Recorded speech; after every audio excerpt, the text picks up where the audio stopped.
I'm Rebecca Gilmore, and I'm Assistant Principal Cello of the Virginia Symphony Orchestra.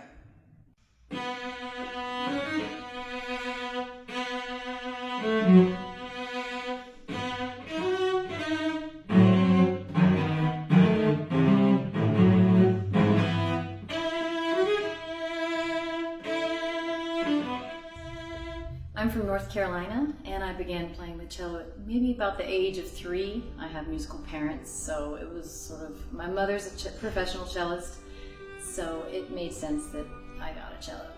And my dad plays the clarinet, and I think he agreed that the cello was appropriate for me. And I studied in North Carolina for a while, and then I moved on to Indiana, where it was really cold, but really great, big school with wonderful teachers like Tsutsumi and Starker. But after many winters of being snowed in and below freezing temperatures, I say this kind of funny because I loved being there, but I moved on to Texas and studied at Rice University. I think I'd have to say that my favorite composer is Mahler.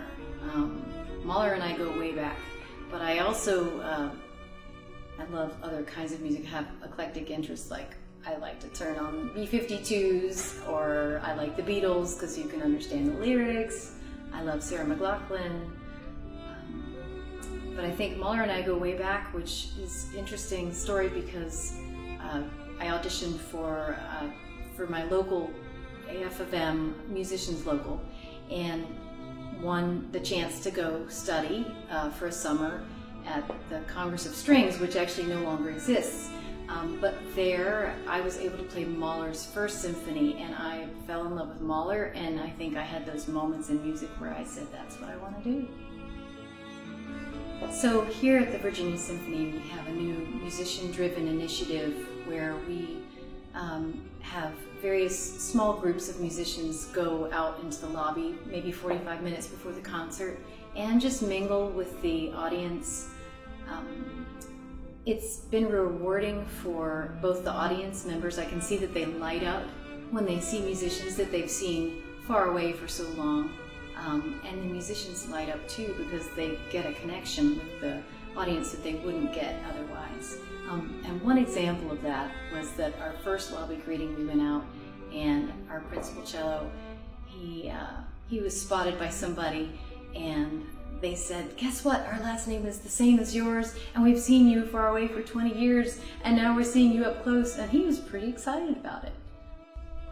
So in Hampton Roads, which is Norfolk, Virginia Beach, Chesapeake, Newport News, all of these cities, I enjoy all the local farms, the local restaurants, the local artisans. We have a really creative community here, along with the military community, and we all just kind of mix and mingle, and it's a wonderful place to live.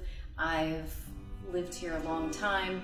I've started a string quartet here, Ambrosia Quartet, and other than that, my interests are my family and genealogy and gardening, nutrition, fitness, you know, because musicians are little athletes, right? Little athletes, and it takes stamina to keep doing what we do. So that's what I enjoy in Hampton Roads. So when I have a cello on my back and I'm walking through the airport, sometimes people say to me, is that a guitar? And of course I have to say it's a cello, and then sometimes I have to say that the cello has the in pin and we sit to play.